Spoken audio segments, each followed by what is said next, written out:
check, 1, 2, check, 1, 2, 1, 2.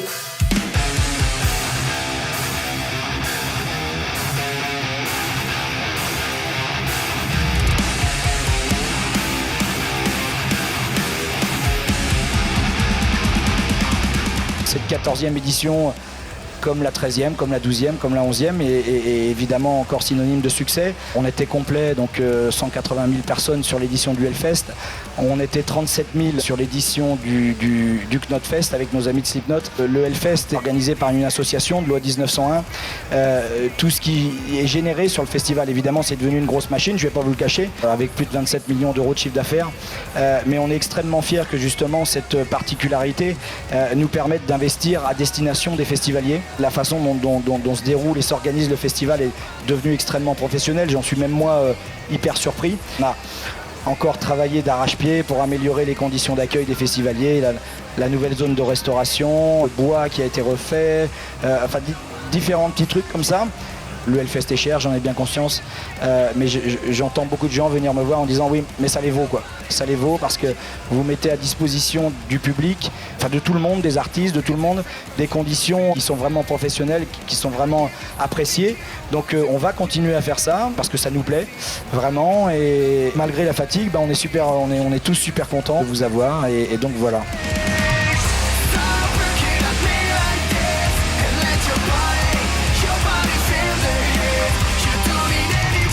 Ça fait 5 ans que je le fais.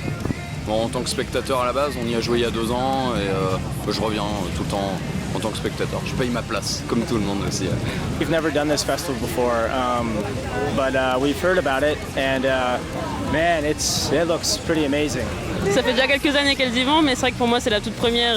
Une première au Hellfest sur la main stage, c'est quelque chose quand même, donc c'est cool. On s'est pas mis cet objectif, mais on s'est dit putain, ce serait énorme de premier Hellfest, ce soit le jour où on joue, tu vois, ce soit vraiment une blague, à une certaine époque c'était une blague. Et puis voilà, on s'y est retrouvé finalement, premier show au Hellfest, première fois au Hellfest, c'était énorme. Pas la première fois pour nous en tant qu'artistes, en tant que festivalier non plus. Moi j'avais fait le Fury Fest à l'époque avec mon groupe de métal, Scarve.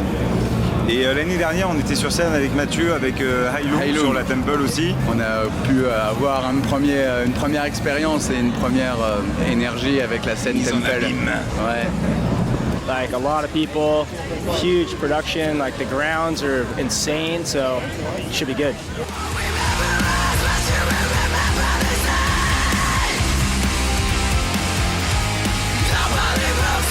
C'est très carré, t'es bien guidé, on t'amène là où il faut, au moment où il faut que tu y sois. Tu demandes de l'eau, ils t'amènent de l'eau. Les techos, ils sont hyper efficaces, c'était un truc de fou. On est à peine arrivé ce matin, en plus on arrive un peu en avance. Techos, ils étaient déjà chauds, ils ont bidé le camion en 3 secondes. D'ailleurs, ils étaient surpris de nous voir en avance. Mais en fait, ça paraît bizarre ce qu'on dit, mais on n'est pas habitué à ça. Ouais. Nous, on charge le camion tout seul. Mais là, non, attends, ma batterie fait pas comme ça, tu vois, si le mec il est là, ta gueule, c'est bon. Je connais mon boulot. Voilà, elle est montée.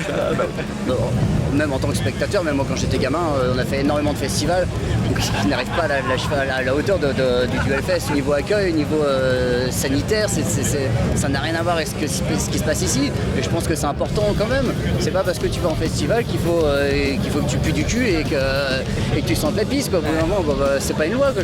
Non, puis là la convivialité, elle est hyper importante. C'est-à-dire qu'ici, le festival, il est fait évidemment pour l'accueil des groupes, mais aussi pour l'accueil du public. I mean, I wasn't expecting it to be this well put together. Like, you know, with all these buildings and different zones, and I knew there was a lot of bands, and I didn't actually expect this many people. You know, we've heard a lot about this festival. It's just we've never been here, so it's hard to hear something and you know, and then another thing to actually be here. So, you know, I'm sure we'll hopefully come back again. Boy, stop talk. You must say everything you ever said. You know it is a lie. We not listen to you. No, your breath stinks like. Le festival, il est fait pour accueillir des festivaliers 4 étoiles, je veux dire, en même temps. Bon, bien sûr, tu peux faire ce que tu veux ici. C'est un freelance, quoi, où avec dans le respect de chacun, mais où tout le monde se respecte par rapport à une espèce de rock. En tout cas, c'est vraiment à la cool, et puis voilà. Tu discutes avec les mecs de la Sécu que nous on connaît bien, parce que comme on les voit souvent sur les concerts dans le coin et tout, ils te disent mais attends, ici mais il n'y a pas une embrouille, c'est complètement incroyable. T'as 55 000 personnes et il n'y a pas d'embrouille, quoi, tu vois, c'est complètement fou, quoi. Alors que dans un stade de foot, des fois t'en mets 500, ils sont capables de se taper dessus. Gaffe, on a mis un peu de gaz. Ouais, là, attention, là, ça énerve les gens. C'est vrai que le Hellfest c'est fantastique parce que l'organisation c'est phénoménal. C'est phénoménal. Il y a une telle énergie, une telle progression au fil des années. Il y a une telle au final, évolution. nous, c'est pas ce qui compte le plus, quoi. C'est un petit plus, mais la musique. La musique. L'expérience humaine et musicale intense et exceptionnelle qu'il faut vivre au moins une fois dans sa vie. Toute l'infrastructure, elle se développe d'année en année, si tu veux, pour s'améliorer. Donc là-dessus, aujourd'hui, pour un festival qui veut se créer, qui veut essayer de concurrencer le Hellfest, c'est chaud. Hein. Ça fait partie des festoches, je pense, maintenant, où les gens ils sont contents de venir indirectement, presque peu importe la programmation. La musique est différente. En fait. Ouais, c'est ça. J'espère qu'on va avoir Patrick cette année. Since we come here every 2 or 3 years, you know, so many things happen. We don't go here every year. Some years we just come here, we do some interviews, we hang out backstage, we do the show, get drunk, and then we leave. Because that's normally, you know. But this year I'm going to take some time and hang out here tomorrow as well and see some bands. So I'm looking forward to actually see the festival, you know, proper. And of course, like the lineup is always the best in Europe or anywhere in the world, I would say. Yeah, without a doubt, without a doubt. I want to see all the bands on one stage. I want to see all the bands on the other stage. And then, so there's, yeah. And I understand why people travel from all over the world just to be right here this weekend, because it truly is one of the most spectacular festivals in the world.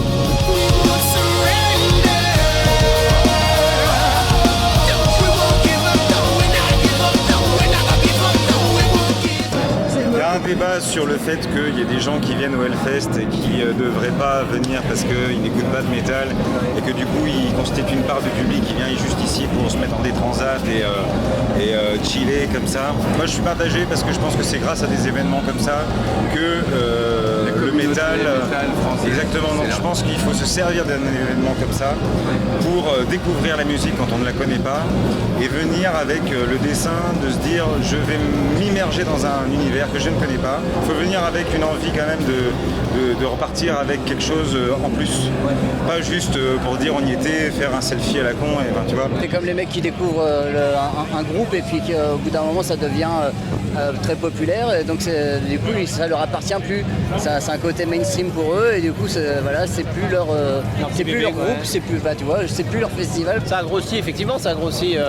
Aujourd'hui, en fait, je pense que les gens, le festival, il est parti d'une base qui était hardcore en fait même, hein, parce qu'à la base c'était plus hardcore. Ouais, Puis après, forcément, quand tu fais de plus en plus de gens, tu t'ouvres de plus en plus. Moi, franchement, je vois pas en quoi il y a quelque chose à cracher là-dessus. Mais ouais, je pense que quand même, d'une manière générale, si tu as autant de gens et qu'ils vendent les places aussi vite, c'est que dans la globalité, les gens préfèrent ce qui se passe maintenant que ce qui se passait avant. Parce que toi, tu n'aurais pas un tel engouement sur l'achat des places.